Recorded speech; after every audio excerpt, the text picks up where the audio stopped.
manggagaling po dito, bababa po ako dito, papunta naman dito sa area ni Papa Tony. Para lahat po ng tatambay, dito na po lahat sa likod.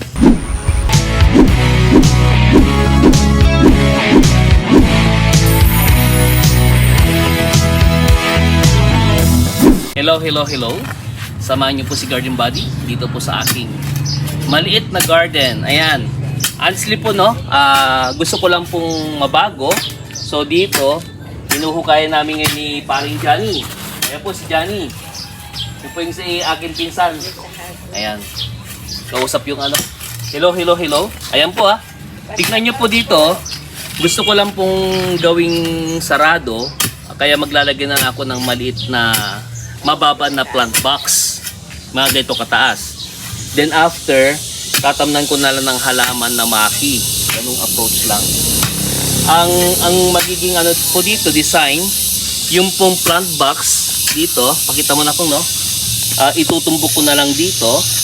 Then, siguro, ang 40 cm or 30 cm yung nasa gitna. Yung pinaka, ang tawag dito, yung sa lupa. Then, other 10 cm para doon naman sa kapal ng hollow blocks. So, that is 60 cm.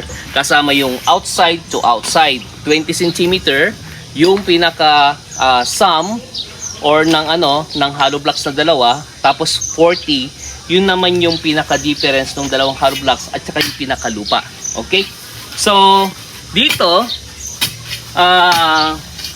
I was thinking kung dadagdagan ko pa lalaliman ko pa ito para sa set ng hollow blocks. Ngayon, ang set natin na hollow blocks, yung rough, dapat hanggang dito lang. May matitira most probably na mga half inch para kapag nag-finish na tayo dito, papantay na siya rito. Okay? So, itong plant box na ito, ididiretso hanggang dito. Hanggang dito, no? So, magsasarado na yan pag ganon. Kaya, kung isipin ninyo yung plant box ganito kataas, maglalagay ako dito ng halaman na mataas yung maki, ganyang kataas. So, kung bababa ako dito, ako ay nasa 5 feet, magiging 5 feet po ito. Parang pinakasarado po yun. Then here, ito yung aking existing before na waterfall. Maglalagay na lang din ako ng plant box dito sa area na ito.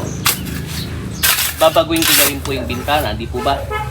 And yung manggagaling po dito, bababa po ako dito, papunta naman dito sa area ni Papa Tony. Para lahat po ng tatambay, dito na po lahat sa likod. Ayan. Update ko po kayo, okay? O Johnny, kaway-kaway na doon. Again, Gaylord, your Garden Buddy. Bye-bye.